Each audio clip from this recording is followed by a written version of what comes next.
Millionaire hires nurse to care for his son in a vegetative state. But one day, upon entering the room, he is shocked to see the nurse doing this to his son. Robert had always been a man who inspired admiration.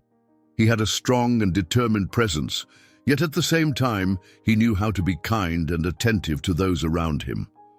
From an early age, he built a solid career, achieving success in all the endeavors he set out to accomplish. To him, family was the foundation of his life, and it was with unconditional love that he dedicated each achievement to his wife and children.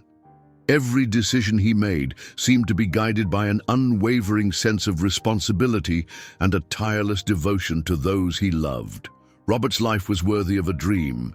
He had everything many people longed for: an elegant mansion, frequent travels, financial stability, and above all, a family he considered perfect. His wife was the love of his life, a kind and generous woman who filled the days with lightness and happiness. His two children, Carol and Brian, were his greatest pride. Carol, the eldest at 25, had inherited her father's determination and her mother's elegance. Brian, at 20, was the sunshine of the family, with a smile capable of brightening even the darkest of days. But in an instant, all of this was ripped from Robert. The accident was like an earthquake that shattered the stability of his perfect life.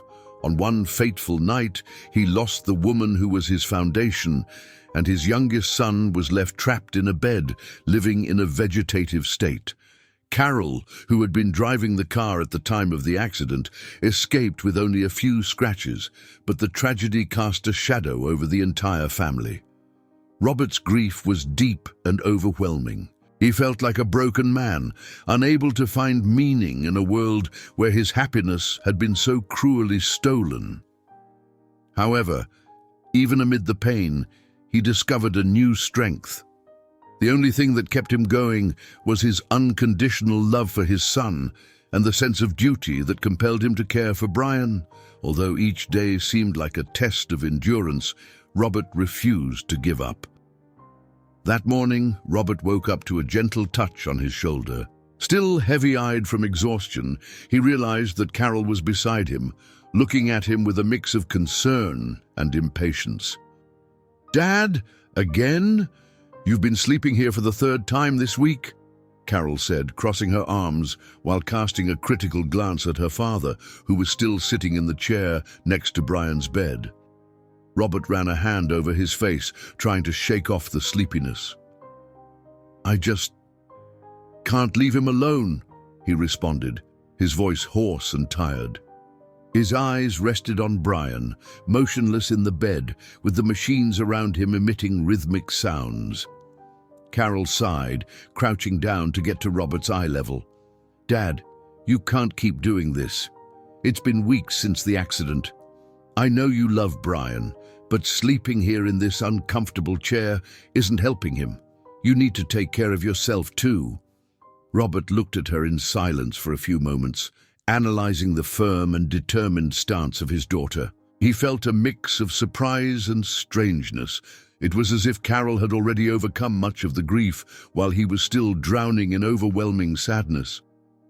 I don't know how you managed to handle all of this so well, Carol. Your mum, your brother. It seems like for you, none of this has happened." Carol straightened up, crossing her arms again. "Of course, this affects me, Dad.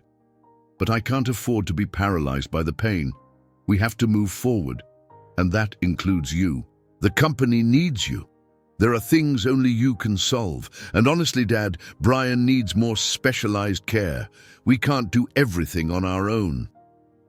"I want to stay by his side," Robert murmured, his voice heavy with sadness. He looked away, staring at his motionless son. "The absence of your mother still weighs on me so much, Carol.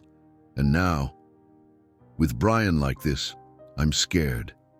Scared of losing him too. If that happens, I don't know how I'll keep going." Carol knelt next to him, gently touching his hand. "I understand, Dad.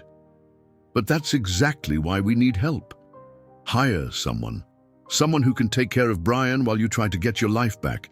I can find that person." You don't need to worry about anything. Please trust me. Robert sighed deeply, hesitating for a few seconds. I don't know. It's not that I don't trust you, Carol. It's hard to accept that I need help. Dad, Carol said firmly, it's not about accepting or not. You need it. Brian needs it. And I just want to help. I promise I'll find someone qualified, someone who knows what they're doing. He finally nodded, defeated by exhaustion and his daughter's insistence. All right, thank you, Carol, for caring and wanting to help. I really appreciate it. Less than a week later, Robert was in Brian's room when he heard Carol's voice from the hallway. Dad, can you come here, please? He got up and went to meet her in the living room, where a young woman stood beside her, wearing an immaculate nurse's uniform. The woman had a calm, professional expression, holding a small folder in her hands. This is Jennifer, Carol said with a confident smile. She's the nurse I hired to take care of Brian. I did a lot of research and she's the most qualified person I found. She'll start today. Robert looked at Jennifer, surprised by how quickly Carol had taken care of everything, but he didn't show any objection. Ah, nice to meet you, Jennifer. Welcome, he said, extending his hand. I hope you feel comfortable here. If you need anything, don't hesitate to call anytime. Thank you, Mr. Robert, Jennifer replied, her voice firm but polite. I promise I'll take care of Brian with all the attention he deserves. Great, Carol interjected with a smile. Now why don't we take her to the room so she can meet Brian? The three of them walked to the room where Robert approached Brian's bed. He stared at his son for a few seconds before turning to Jennifer, his face reflecting a mix of sadness and hope. This is Brian, he said, pointing to the 20-year-old lying on the bed, connected to a series of machines. He's been like this since the accident. He suffered a serious head injury, and the doctor said he should regain consciousness over time, but it's something that can't be rushed.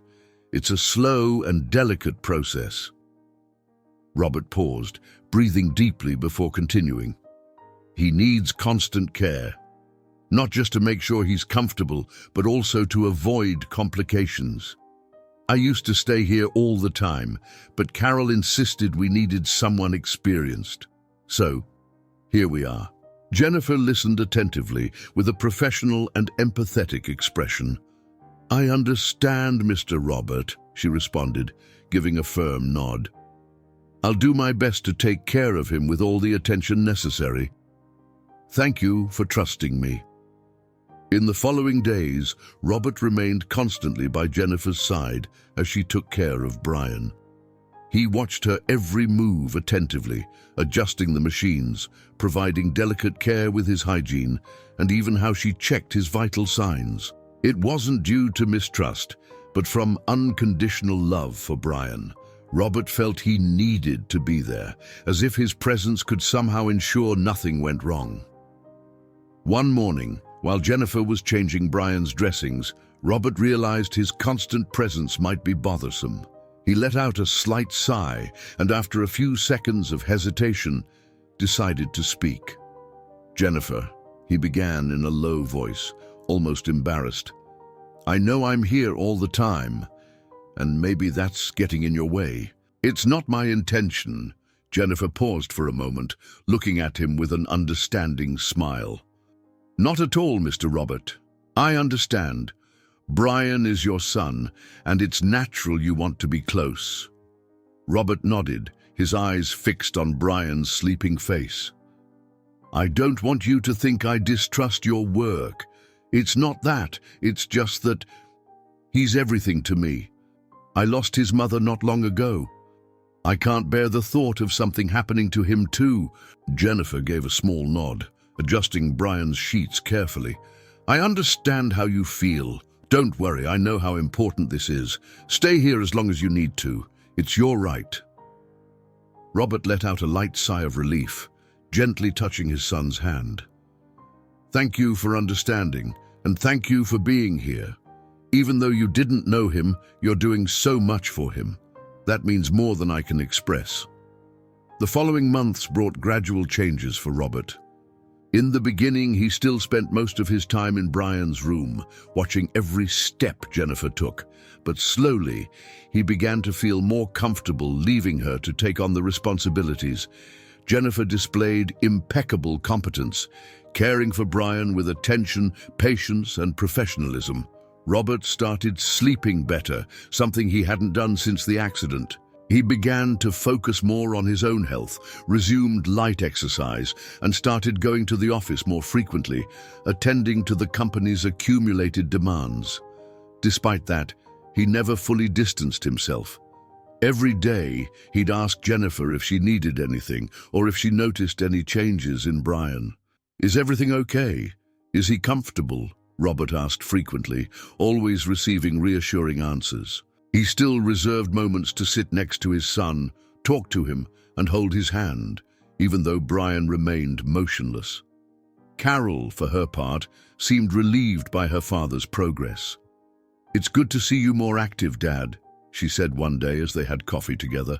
"Brian is in good hands. You're doing the right thing by trusting Jennifer." Robert agreed, although he never stopped feeling the weight of the situation. Even with the improvements in his routine, the absence of his wife and Brian's condition still haunted him. However, as time passed, he began to believe that in time, the emotional wounds might heal. One night, months after Jennifer's arrival, Robert was torn from sleep by a distressing nightmare. In his mind, he relived the accident as though he were there. He could hear the deafening sound of the impact, Carol and Brian's screams, and felt the heartbreaking pain of the loss. Even though he hadn't been there that fateful night, his subconscious seemed to cruelly recreate the scene in vivid detail. He woke up gasping, his heart racing. Sitting on the edge of the bed, Robert ran his hands over his face, trying to shake off the images. "Will I ever get over this?" he murmured to himself, feeling the weight of grief once again. Unable to fall back asleep, he decided to get up and have a glass of water. Maybe it would help calm him down. He walked into the kitchen, filled a glass, and began drinking slowly, his thoughts still consumed by the dream. When he finished, he decided to check on Brian. It was something he did occasionally, whenever he felt the need to make sure everything was okay. Holding the glass, Robert quietly walked upstairs. When he reached Brian's room, he opened the door slowly to avoid making noise in case Jennifer was resting. But as he entered, he stopped in his tracks, frozen. What he saw left him in shock.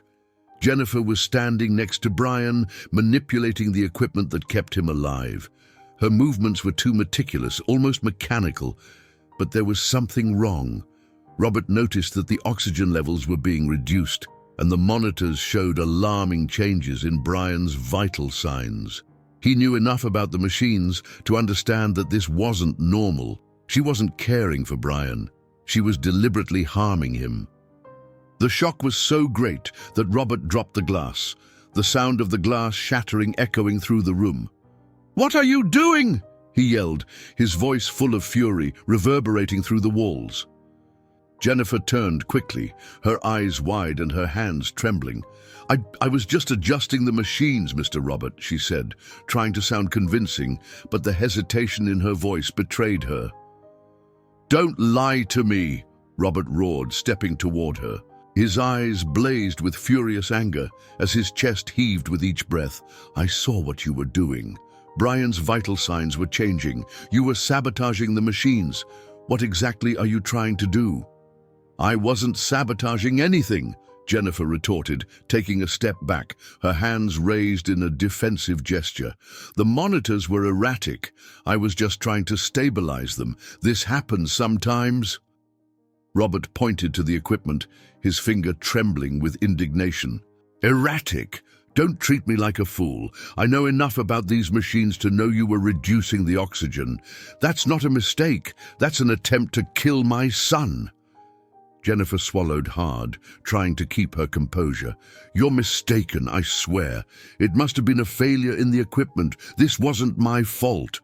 "Enough!" Robert shouted, his voice echoing like thunder. I've spent months trusting you. I let you take care of my son, and this is what you do. You think I'm going to buy your lame excuses? Tell me the truth now, or I swear I'll make you pay for every second you've been around him." Jennifer began to retreat, a look of fear growing on her face. "Mr. Robert, please, I never meant to harm Brian. I was just trying to help." "Help!" Robert yelled, taking another step forward, his face red with rage. "Help kill my son? Is that what you call help? Don't come to me with these lies." Tears began to fall from Jennifer's face as she babbled, struggling to form a response. "I had to adjust. It was just an adjustment. I swear it wasn't intentional. Please believe me." "Do you think you can play with my son's life and get away with it?" Robert shouted, his fists clenched and his body trembling. "You're dealing with the wrong person. I won't rest until I uncover the whole truth, and you're going to regret the day you walked into this house." "No, please," Jennifer begged, her eyes now filled with pure panic. "I didn't want to do this. I was forced. I had no choice." "Forced?" Robert stepped up to her, standing face to face with her, his voice now a threatening whisper. "Who forced you? Tell me now. Who's behind this?" Jennifer hesitated, her gaze drifting to the floor. Her breath was shallow, and it seemed as if she was struggling internally with whether or not to reveal the truth. I can't. If I say, she'll destroy me." Robert slammed his fist onto the table beside the bed, the sound echoing through the room. "I'm Brian's father. You think anyone can destroy me after what I've already lost? If you don't speak now, I'll make sure you spend the rest of your life in prison." The words pierced Jennifer like a knife. Her body started to tremble uncontrollably, and she finally collapsed. "It was Carol," she screamed, her voice filled with desperation. "It was Carol who planned everything." Robert stood motionless, as though time had frozen around him. "Carol? My daughter?" He could barely believe what he was hearing, his voice a suffocated whisper of disbelief. Jennifer, now completely overcome with desperation, continued. She planned everything. She wanted to get rid of Mom and Brian because she said you always favored him and liked him more. She thought that would destroy her chances of inheriting all the fortune." "That's insane," murmured Robert, his mind desperately trying to make sense of what he was hearing. Carol did this, her mother, her brother, all for money? Jennifer sobbed uncontrollably, but the words kept coming out, heavy with guilt. After the accident, she said she would keep Brian alive just long enough not to raise suspicions, but she already had a plan to eliminate him. That's why she brought me here. She promised me a large amount of money and said she trusted me because I was her friend. Robert took a step back, his eyes wide. You're telling me Carol caused that accident? That she took her own mother's life on purpose and even planned to kill her brother? Jennifer nodded with difficulty, shame etched on her face. She made sure it would be quick, that no one would find out. She said you'd never suspect it, that everything would be discreet. And when Brian survived, she told me it was my responsibility to finish what she started. Robert took a deep breath, trying to gather some logic from what he was hearing. This is insane. Do you have proof of what you're saying, or is this just another excuse to ease your guilt? Jennifer lifted her head, still crying, but determined. I have it, Mr. Robert. She sent me messages, instructions for everything, and money transfers. She advanced part of the payment so I would stay quiet. It's all on my phone and in the bank records. Messages? Transfers? Robert asked, now with a serious tone, his eyes burning with a mix of anger and anticipation. Show me, now! With trembling hands, Jennifer pulled the phone from her uniform's pocket. She unlocked it and opened the messaging app, showing a series of conversations with Carol. The messages were clear, with no room for doubt. Carol instructed Jennifer on how to handle the equipment and detailed the plan to make it seem like everything was a medical failure. Robert read in silence, his face increasingly contorted with indignation.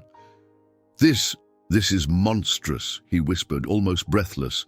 "My daughter did this with her own brother?" Jennifer then moved to the banking app, showing several transfers she had received from Carol, with dates matching the ones mentioned in the messages.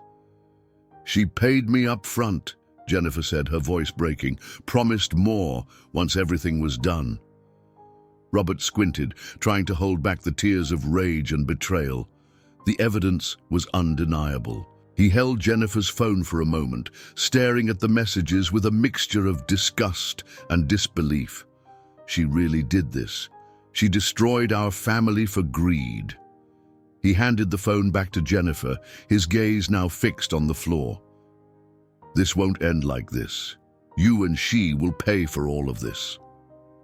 I just did what she told me to," Jennifer tried to justify again, but Robert raised his hand, interrupting her. "Save your excuses for court," he said, his voice cold and cutting. "You've said enough."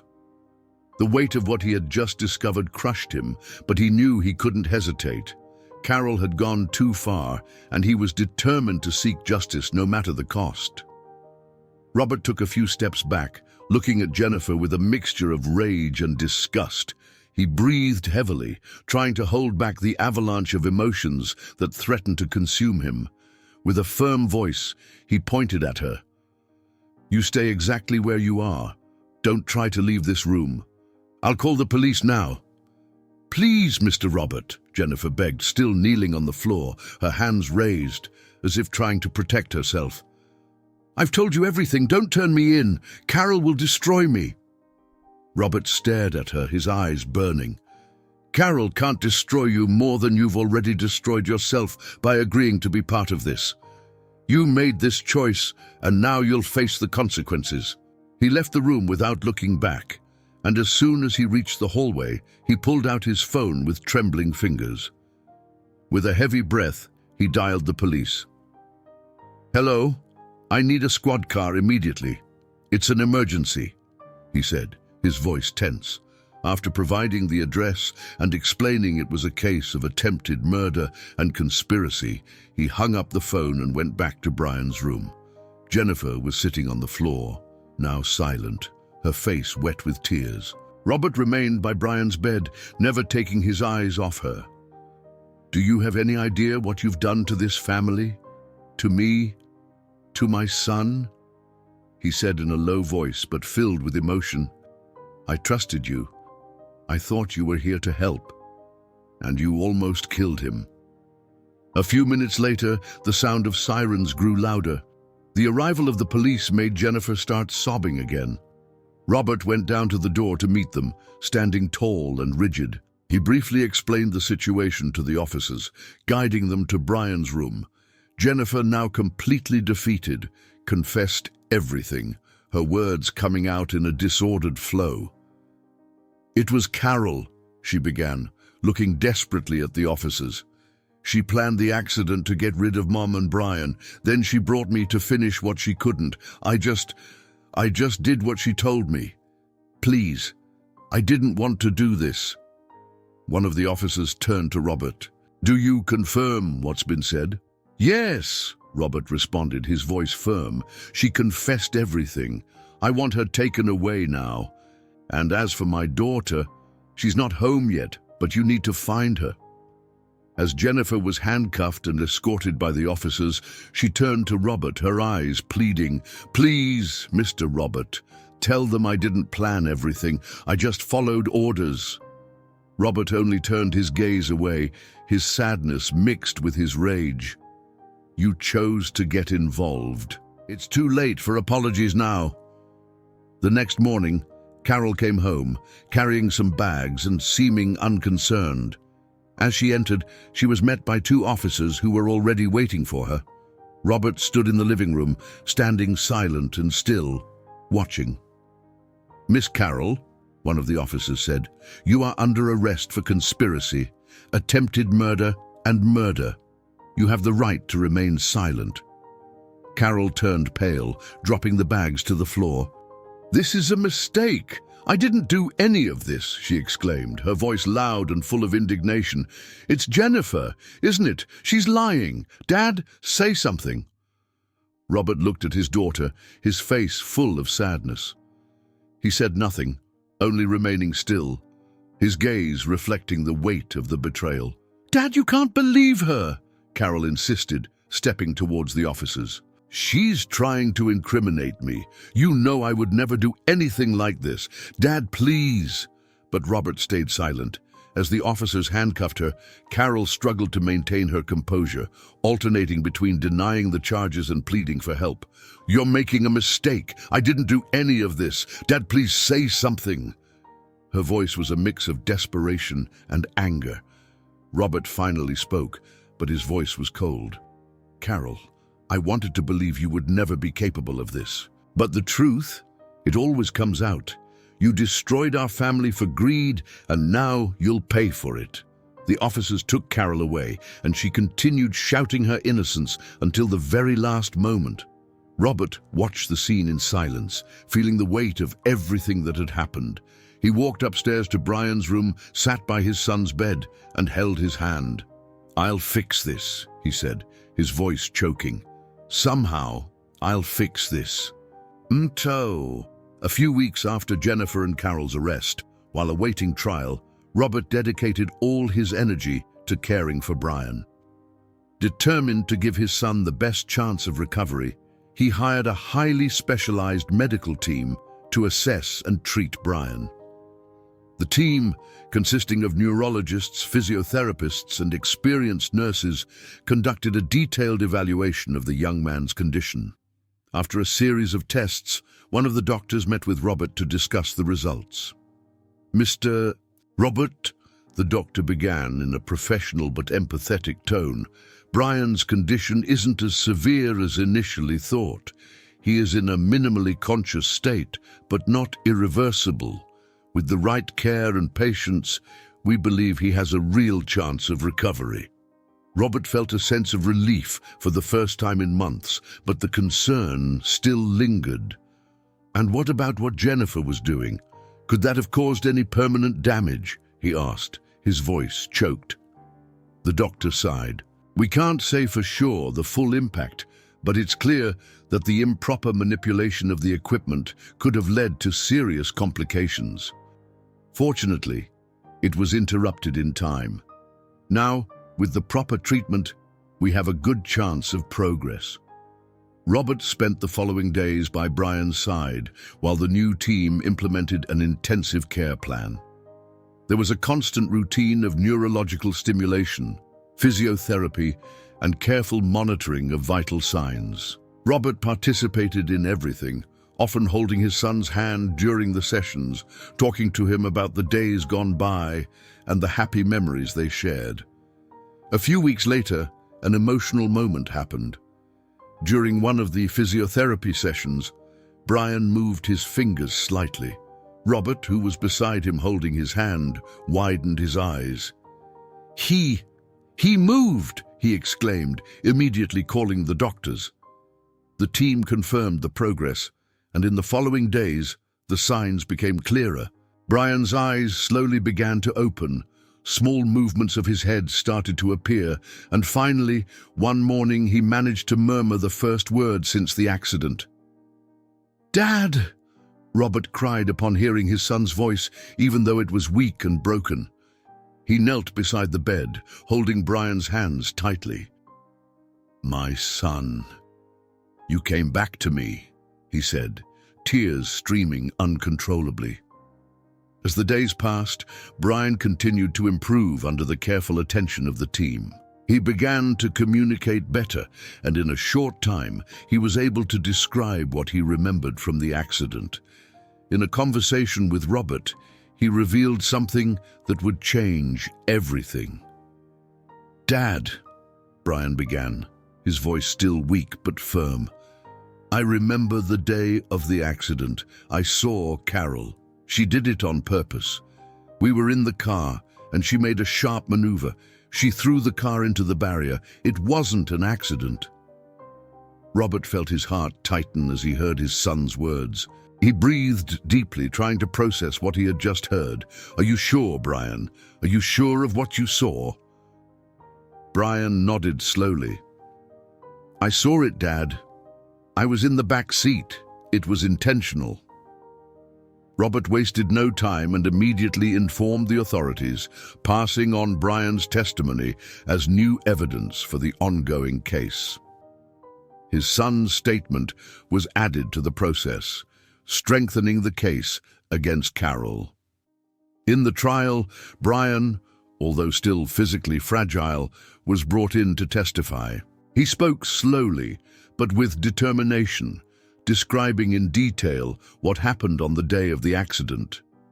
His words, combined with Jennifer's confessions and the financial and digital evidence collected by the police, were devastating for Carol's defense. Even with all the evidence, Carol continued to deny everything until the very end. During the trial, she tried to justify her actions, citing old resentments and emotional pressure, but none of it moved the jury. In tears of desperation, she finally admitted her role in the accident and in the plan to eliminate Brian, but this did not change the outcome. At the end of the trial, both Carol and Jennifer were convicted for their crimes. Carol received a severe sentence for murder, attempted murder, and conspiracy. Jennifer, in turn, was similarly punished for her involvement in the plan, receiving a proportional sentence. For Robert, it marked the end of a painful chapter. Justice had been served, but the emotional scars were deep. He knew the loss of his wife and the betrayal by Carol would leave marks forever, but he decided to focus on Brian and the chance to rebuild their lives. "I promise, son," he said one day, as they walked together in the garden of their home, "I'll do everything to give you the life that was almost taken from you. No matter how long it takes, we'll move forward." And so, Robert and Brian began to seek a new beginning, determined to leave the shadows of the past behind and find a future of peace and hope. If you enjoyed this story, don't forget to subscribe to the channel, leave a comment, give it a like, and activate the notification bell so you don't miss any of our upcoming videos. See you in the next story.